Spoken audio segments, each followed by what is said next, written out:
Welcome to रिपॉइंट classes. कैसे हैं dear students? I hope आप सभी बहुत अच्छे होंगे और अपनी तैयारी में लगे हुए होंगे। दोस्तों, आज जो हमारी क्लासेस होने वाली है वो पॉलिटी की क्लास 3 है। इससे मैंने आपकी पॉलिटी की 2 क्लास और ली है जिनमें मैंने मोस्ट इंपोर्टेंट पॉलिटी के क्वेश्चन कराए हैं। तो दोस्तों, अगर आपने नहीं देखी हैं तो उन्हें जरूर देख लीजिएगा, ठीक है। आज हम जो अपनी क्लास लेकर आए हैं पॉलिटी की 3, इसमें हम मोस्ट इंपोर्टेंट आपके लिए क्वेश्चन कराने वाले हैं और इस सेशन के अंदर से मैं गारंटी से कहता हूं आपके एग्जाम में बिल्कुल हुबहू क्वेश्चन देखने को मिलेंगे। ये मेरा आपसे वादा है। अगर दोस्तों आपने अभी तक पॉलिटी की 2 क्लासेस नहीं देखी हैं तो प्लीज मैं फिर से कह रहा हूं आपसे उन्हें और देख लीजिएगा, क्योंकि वो भी बहुत ज्यादा इंपॉर्टेंट हैं। और इस सेशन में तो हम ऐसे क्वेश्चन लेकर आए हैं जो आपके एग्जाम में बिल्कुल हुबहू देखने को मिलेंगे। तो स्टूडेंट, चलिए आज का सेशन स्टार्ट करते हैं, लेकिन उससे पहले मेरी आपसे एक छोटी सी रिक्वेस्ट है। अगर आपने अभी तक चैनल को सब्सक्राइब नहीं किया है तो प्लीज चैनल को सब्सक्राइब कर लीजिए। हम आपके एग्जाम के जीके जीएस की इस चैनल पर पूरे बिल्कुल अच्छे तरीके से क्लासेस अवेलेबल करा रहे हैं और भी सब्जेक्ट की क्लासेस अवेलेबल कराएंगे। तो प्लीज अभी के अभी चैनल को सब्सक्राइब जरूर कर लीजिए, अपने फ्रेंड के साथ में शेयर कीजिएगा और लाइक कमेंट जरूर कीजिएगा। तो चलिए सेशन को स्टार्ट करते हैं। चलिए स्टूडेंट्स, फर्स्ट क्वेश्चन आपकी स्क्रीन पर आ चुका है। अगर आपके लिए स्टूडेंट जो मैं क्वेश्चन पूछने वाला हूं उनका आपके लिए आंसर आता है तो कमेंट बॉक्स में उसका आंसर आपके लिए जरूर देना है, और जो मैं आपसे क्वेश्चन पूछूंगा बीच में उसका भी आंसर आपके लिए कमेंट बॉक्स में जरूर देना है। तो चलिए फर्स्ट क्वेश्चन को देखते हैं। क्या है हमारा फर्स्ट क्वेश्चन? न्यूनतम मजदूरी अधिनियम किस वर्ष में अधिनियमित किया गया था? इंपोर्टेंट क्वेश्चन है स्टूडेंट, जल्दी से बताएगा। न्यूनतम मजदूरी अधिनियम किस वर्ष में अधिनियमित किया गया था? तो इसका आंसर है 1948 में न्यूनतम मजदूरी अधिनियम अधिनियमित किया गया था। चलिए नेक्स्ट क्वेश्चन की बात करते हैं। तो बताएगा सर्वोच्च न्यायालय के मुख्य न्यायाधीश की नियुक्ति कौन करता है? वेरी वेरी इंपोर्टेंट क्वेश्चन है स्टूडेंट्स, इस पर ट्रिपल स्टार मार्क कीजिएगा। ये आपके एग्जाम में देखने को मिलेगा 100%, ठीक है। बताइएगा सर्वोच्च न्यायालय के मुख्य न्यायाधीश की नियुक्ति कौन करता है? तो कौन करता है? राष्ट्रपति करता है, ठीक है। कौन करता है? राष्ट्रपति करता है सर्वोच्च न्यायालय के मुख्य न्यायाधीश की नियुक्ति। चलिए आगे बात करते हैं। निम्नलिखित में से किस संस्थान को बदलने के लिए नीति आयोग का गठन किया गया? तो किसका बदलने के लिए नीति आयोग का गठन का किया गया है? तो किसको? योजना आयोग, ठीक है। योजना आयोग को बदलने के लिए नीति आयोग का गठन किया गया है। चलिए आगे बढ़ते हैं। तो बताइएगा मुख्य चुनाव आयुक्त अपनी आयु तक पद पर बने रहते हैं। मुख्य चुनाव आयुक्त अपनी आयु तक पद पर बने रहते हैं। तो कितनी आयु तक बने रहते हैं?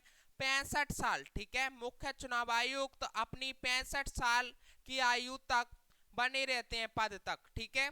चलिए आगे बात करते हैं। तो बताएगा स्वतंत्र आधुनिक भारत के इतिहास में पहले गैर कांग्रेसी प्रधानमंत्री कौन थे? स्वतंत्र आधुनिक भारत के इतिहास में पहले गैर कांग्रेसी प्रधानमंत्री कौन थे? इंपोर्टेंट क्वेश्चन है स्टूडेंट्स, इस सेशन के एक एक क्वेश्चन वेरी वेरी इंपोर्टेंट है, ठीक है।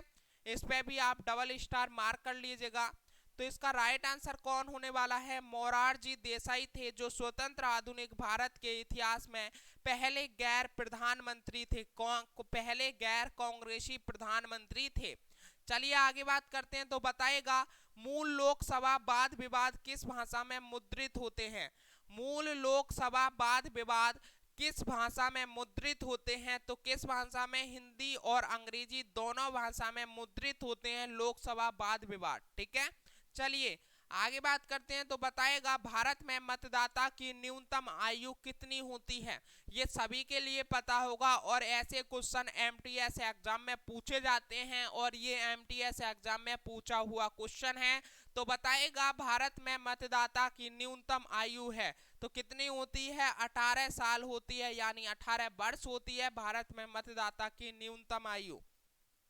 चलिए आगे बात करते हैं। तो बताइएगा लोकसभा की निश्चित सदस्य संख्या कितनी होती है? लोकसभा की निश्चित सदस्य संख्या कितनी होती है? तो 545 होती है। कितनी? 545 होती है लोकसभा की निश्चित सदस्य संख्या। चलिए आगे बात करते हैं। तो बताइएगा निम्नलिखित में से कौन सा संविधान निम्नलिखित अधिकार प्रदान नहीं करता है। क्वेश्चन बहुत ही ज्यादा बढ़िया है। बताइएगा निम्नलिखित में से कौन सा संविधान निम्नलिखित अधिकार प्रदान नहीं करता है। अगर स्टूडेंट्स आपके लिए किसी भी क्वेश्चन में डाउट लगता है, किसी भी क्वेश्चन में परेशानी आती है, तो आप कमेंट करके पूछिएगा कि भैया हमें इस क्वेश्चन में प्रॉब्लम आई है, हमें इस क्वेश्चन को दोबारा से एक्सप्लेन कीजिएगा। ठीक है, तो मैं उस क्वेश्चन को आपको दोबारा से एक्सप्लेन करूंगा और अच्छे से समझाऊंगा। ठीक है, अगर आपके लिए कोई भी प्रॉब्लम आती है तो हम आपके साथ में खड़े हैं। आपके लिए डाउट हो तो जरूर पूछना है। ठीक है, अगर आप नहीं पूछोगे तो हमें कैसे पता चलेगा कि आपने ये डाउट था, अभी आपका ये डाउट क्लियर नहीं हुआ है। तो आपके लिए पूछना जरूरी है। तो जल्दी से बताइएगा निम्नलिखित में से कौन सा संविधान निम्नलिखित अधिकार प्रदान नहीं करता है। तो इसका राइट आंसर समान आवास का अधिकार। ठीक है, जो समान आवास का अधिकार है वो संविधान निम्नलिखित अधिकार प्रदान नहीं करता है। चलिए आगे बात करते हैं। तो बताइएगा राष्ट्रपति को अध्यादेश द्वारा कानून बनाने का अधिकार है। राष्ट्रपति को अध्यादेश द्वारा कानून बनाने का अधिकार है यदि संसद का अधिवेशन ना चल रहा हो। ठीक है, इसका राइट आंसर क्या है। राष्ट्रपति को अध्यादेश द्वारा कानून बनाने का अधिकार है यदि संसद का अधिवेशन ना चल रहा हो। तो स्टूडेंट्स इसका राइट ऑप्शन क्या हो जाएगा। ऑप्शन ए इसका राइट हो जाएगा, यदि संसद का अधिवेशन ना चल रहा हो। चलिए आगे बात करते हैं। अगर स्टूडेंट्स आपने अभी तक चैनल को सब्सक्राइब नहीं किया है, सेशन को लाइक नहीं किया है, तो जल्दी से कर लीजिएगा और अपने फ्रेंड के साथ में भी शेयर करना है आपके लिए। चलिए जल्दी से बताइएगा भारत का राष्ट्रपति संसद में अधिक से अधिक कितने एंग्लो इंडियन सदस्यों को मनोनीत कर सकता है।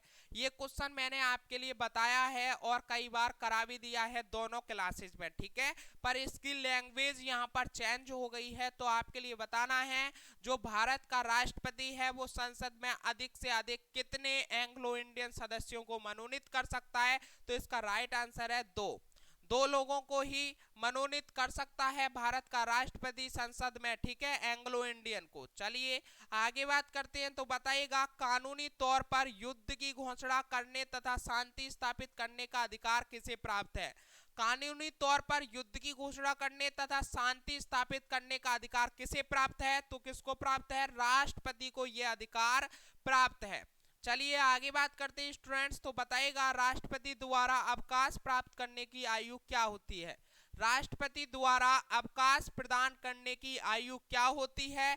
तो अवकाश प्राप्त करने की कोई सीमा नहीं होती है, कोई आयु नहीं होती है राष्ट्रपति द्वारा। चलिए आगे बढ़ते हैं, नेक्स्ट क्वेश्चन में बात करते हैं स्टूडेंट्स। आज के जो क्वेश्चन हैं वो बहुत ही ज्यादा सिंपल हैं, लेकिन ये सिंपल हैं तो ये एग्जाम में ऐसा नहीं है कि नहीं आएंगे, ये स्टूडेंट्स 100% आने वाले हैं।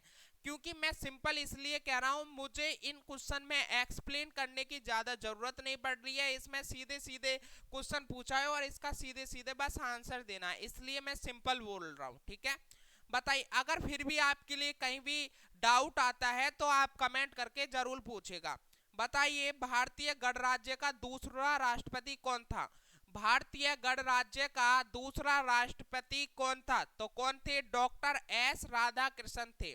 ठीक है, कौन थे, डॉक्टर एस राधाकृष्णन थे भारतीय गणराज्य के दूसरे राष्ट्रपति। और स्टूडेंट्स मैंने कल ही बताया था भारतीय गणराज्य का पहला राष्ट्रपति कौन था, ये आपके लिए कमेंट बॉक्स में जरूर बताकर जाना है। अगर नहीं बताओगे तो फिर मैं आपसे नाराज हो जाऊंगा। ठीक है, ये आपके लिए जरूर बताना है भारतीय गणराज्य के पहले राष्ट्रपति कौन थे। चलिए बताएगा राष्ट्रपति का कार्यकाल 5 वर्ष है जो। ठीक है, अब आप ऑप्शन पढ़िएगा।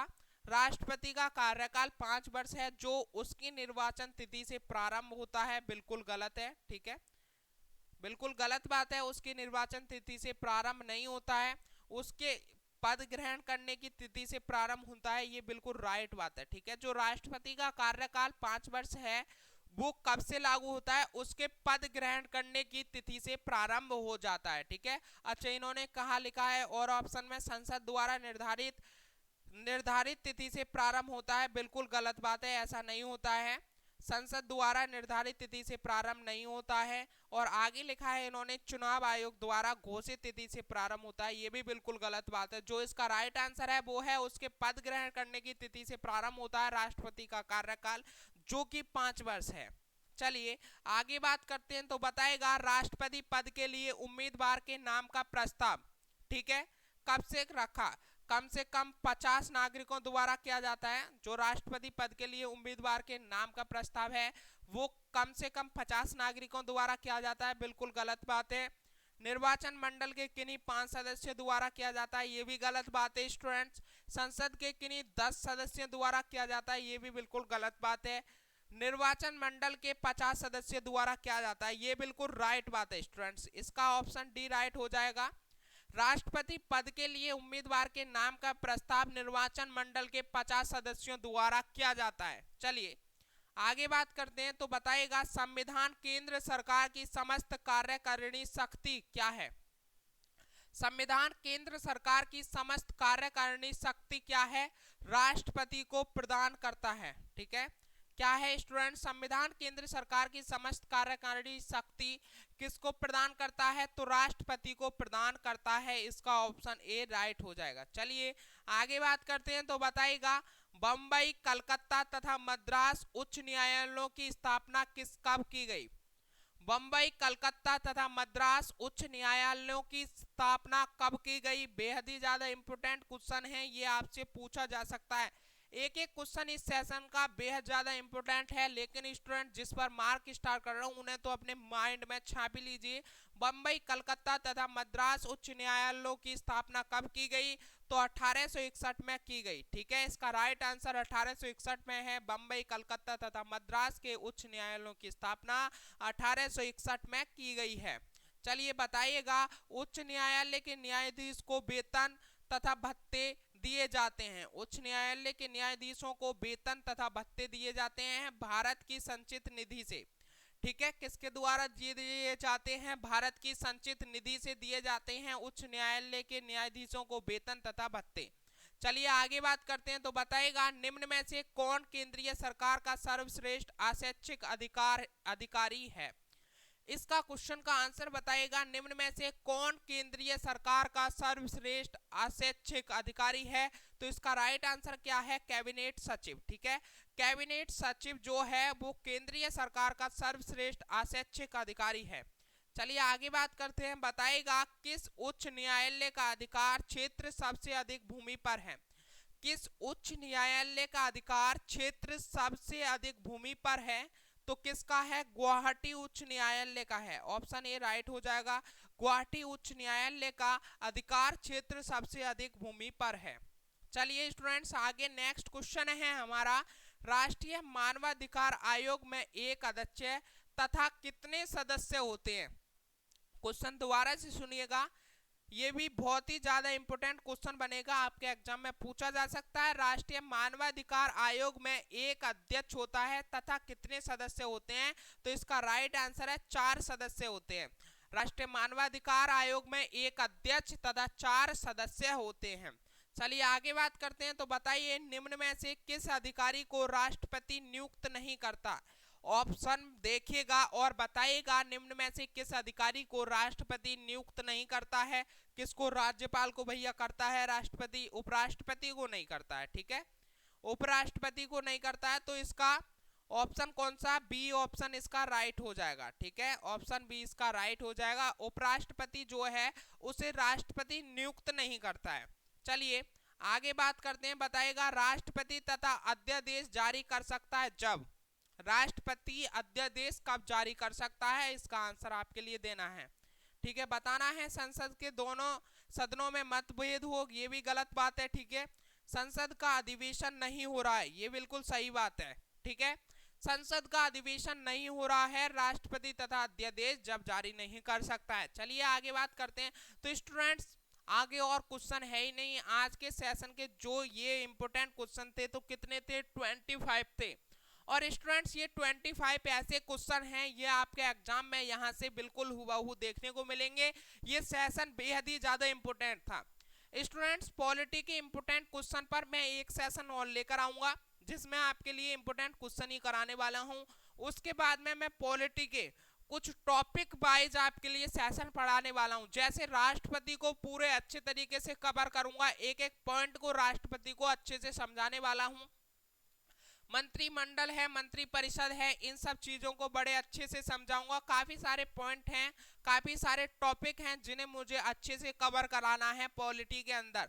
और स्टूडेंट्स, एक आध टॉपिक जो आपका हो उसे कमेंट करके बताइएगा कि सर हमें ये टॉपिक बड़े अच्छे से पढ़ना है, मैं उसके ऊपर एक सेशन बना दूंगा। तो स्टूडेंट्स, आज के लिए इतना ही। अगर आपने सब्सक्राइब नहीं किया है तो प्लीज सब्सक्राइब जरूर कर लीजिएगा रिपॉइंट क्लासेस यूट्यूब चैनल को। इस पर आपके लिए मोस्ट इंपोर्टेंट सेशन हमेशा अवेलेबल होते रहेंगे आपके एग्जाम की दृष्टि से। तो स्टूडेंट्स, फिर मिलते हैं कल एक और बढ़िया सेशन के साथ में। जब तक के लिए जय हिंद, जय भारत, वंदे मातरम। थैंक यू दोस्तों।